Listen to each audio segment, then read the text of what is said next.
안녕하세요. 어려운 경제와 금융 소식을 5분 만에 쉽게 요약해드리는 5분 경제와 금융입니다. 오늘은 최근 주식시장에 크게 영향을 주고 있는 국제유가가 30% 가까이 폭락한 모습을 보여주고 있는데요. 어떤 이유가 국제유가를 30% 가까이 폭락시켰는지 한번 알아보도록 하겠습니다. 먼저 국제유가 그래프인데요. 2000년 1월 1일 기준 61불 정도 하던 국제유가가 3월 시작하면 46불 정도까지 내려왔고, 이번 주 월요일 3월 9일 기준으로 약 31불 정도로 마감된 모습을 보여주었습니다.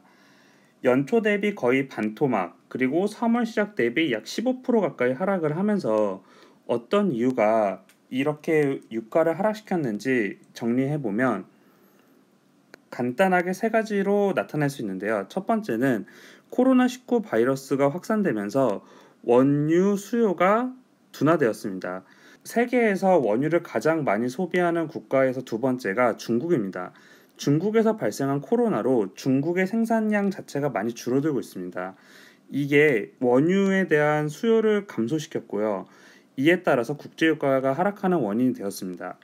두 번째는 이런 수요의 감소에 따라서 유가를 어느 정도 적정 수준을 유지하고 싶었던 오펙은 오펙과 비오펙이 같이 여는 오펙 플러스 총회에서 원유의 생산을 감산시킬 거라고 시장은 봤었었는데요. 하지만 시장의 의견과 다르게 추가 감산이 불발되었습니다. 이는 러시아가 오펙이 제안한 추가 감산을 거절했기 때문인데요.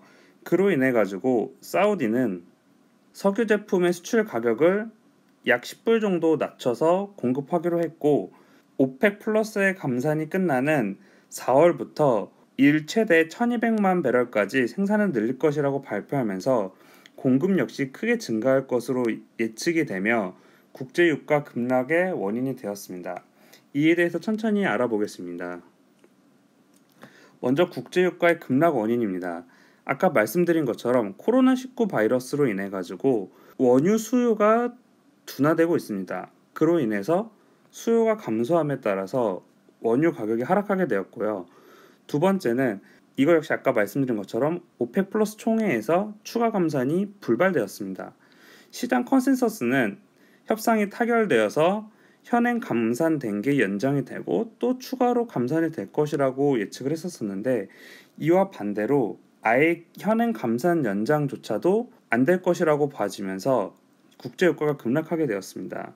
그의 가장 큰 이유는 러시아 때문이었는데요. 러시아는 2017년 오펙과의 공동 감산에 참여했지만 원래 예전부터 감산에 대해서 소극적인 태도를 보여주었습니다. 그로 인해서 아무래도 오펙 입장에서는 소극적인 태도를 취하는 러시아의 비위를 맞춰주기 위해서 러시아가 3년 동안 감산 쿼터를 2달밖에 맞추지 않았음에도 별다른 제재 없이 넘어갔었습니다. 이는 러시아가 지금 원유 생산량 2위 국가이기 때문에 비오펙 국가의 맹주국으로서의 러시아를 무시할 수 없었기 때문입니다. 이렇게 러시아가 원유 감산에 동의하지 않으면서 협상이 결렬되었는데요. 그로 인해 가지고 사우디는 이에 대한 보복으로 러시아 주요 수출 지역인 서유럽과 미국, 아시아 등에다가 원유와 석유 제품을 약 10불가량 낮췄고, 또한 감산 합의가 끝나는 4월부터는 최대 1200만 배럴까지 생산을 이어갈 것이라고 발표하면서 가격을 내렸지만 또한 공급조차 늘릴 거라는 사우디의 발언이 국제유가 급락의 원인이 되었습니다. 이번 오펙 플러스에서 회의 내용을 한번 보면 오펙은 유가 시장의 균형을 위해 가지고 하루 150만 배럴의 추가 감산을 제안해왔고, 이 중에서 오펙이 하루 100만 배럴, 비오펙이 50만 배럴을 부담할 것을 요구하였습니다. 특히 아까 말씀드린 것처럼 비오펙에서 가장 큰 비중을 차지하고 있는 러시아가 참여하지 않는 거는 의미가 없기 때문에 러시아의 참여 없이는 오펙이 단독으로 감산을 추진하지 않을 것이라 통보했지만 러시아는 이 같은 요청을 거절하였습니다. 러시아는 4월부터는 각국들은 상황에 맞게 생산을 조정해야 된다고 발언을 하면서 금년 1월부터 실행된 170만 배럴 감산 기한 연장에도 선을 그었습니다. 오펙의 맹주국인 사우디는 1월 시행된 170만 배럴 감산에도 자발적으로 40만 배럴 추가 감산을 약속하면서 적극적으로 감산을 주도해 왔으나 러시아는 이에 동의하지 않으면서 오히려 1월부터 유지해온 감산도 파기하려고 하였습니다. 그로 인해서 이 협상이 결렬되면서 파생된 효과가 무엇이냐? 오펙 플러스 협상 결렬로 오는 3월 말 종료되는 현황 감산도 연장되지 못했습니다. 이 감산이 연장되지 못하면 4월부터는 오펙 플러스 참여국들은 석유 생산에 있어서 제약을 받지 않고 산유량을 늘릴 수 있습니다. 오펙은 현행 감산 이전 수준으로 생산량을 원복할 경우 하루 160만 배럴의 산유량이 추가로 공급될 수 있고, 비오펙의 경우는 잉여 생산 능력을 정확하게 파악하기 어렵지만 이들이 2018년 10월 대비 하루 50만 배럴의 감산을 이행했던 것을 감안해 봤을 때 시기가 지나면 이 물량 역시 생산이 가능하다고 볼 수 있습니다. 그로 인해서 가뜩이나 코로나19로 위축된 석유 시장이 공급 과잉까지 더해지면서 원유의 수요는 감소하지만 공급이 늘어나며 국제 유가의 급락의 원인이 되었습니다. 그러면 러시아는 왜 이런 원유 감산에 응하지 않았을까요? 첫 번째는 석유 자원의 현금화입니다. 러시아 최대 원유 생산 기업 CEO이자 푸틴 대통령의 측근이 말하기를 어차피 미국의 원유의 생산량이 늘어나고 있기 때문에 사우디와의 감산은 무의미하고, 그렇기 때문에 석유를 현금으로 만드는 작업에 집중하겠다고 밝혔습니다. 또한 저유가를 만들어서 미국의 셰일 산업에 타격을 가하고자 하는 의도가 있을 것으로 생각이 됩니다.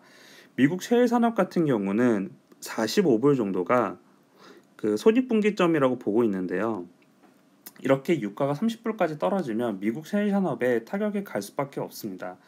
러시아가 이걸 노리고 유가의 가격을 하락시켰다라는 이야기가 있습니다. 그러면 왜 러시아는 미국을 이렇게 저격을 하는 걸까요? 왜냐하면 작년 말부터 러시아는 독일을 잇는 가스관 사업을 했지만 미국이 이를 제재했고요.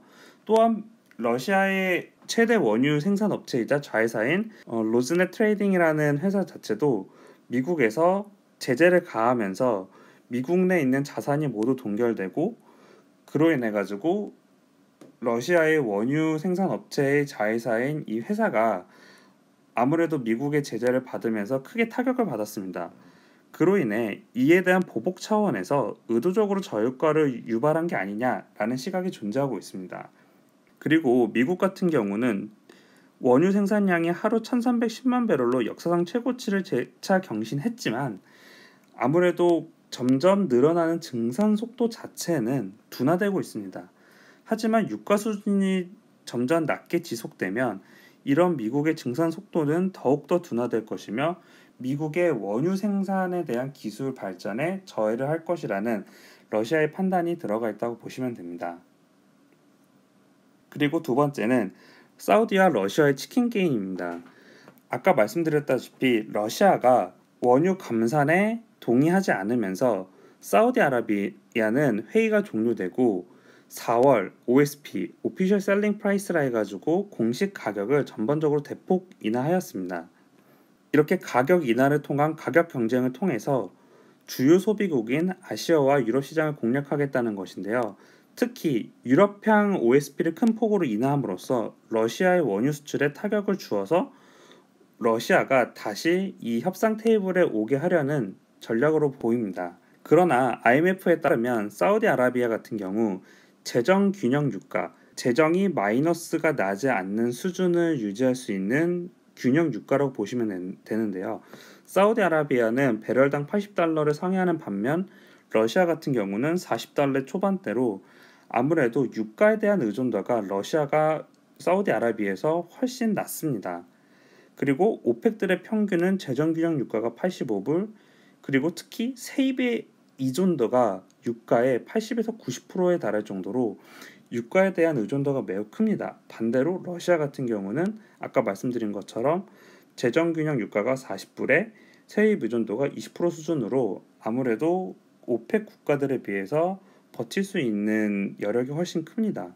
또한 이런 저유가 상황이 장기화되면 사우디아라비아 같은 경우는 그래도 괜찮은 편이지만 재정 취약국들인 아프리카에 있는 알제리아, 앙골라, 콩고와 같은 나라들은 크게 타격을 받을 가능성이 높습니다. 그래서 과거에 2015년에서 16년 사우디아라비아는 미국을 상대로 치킨 게임을 한 적이 있었었는데요.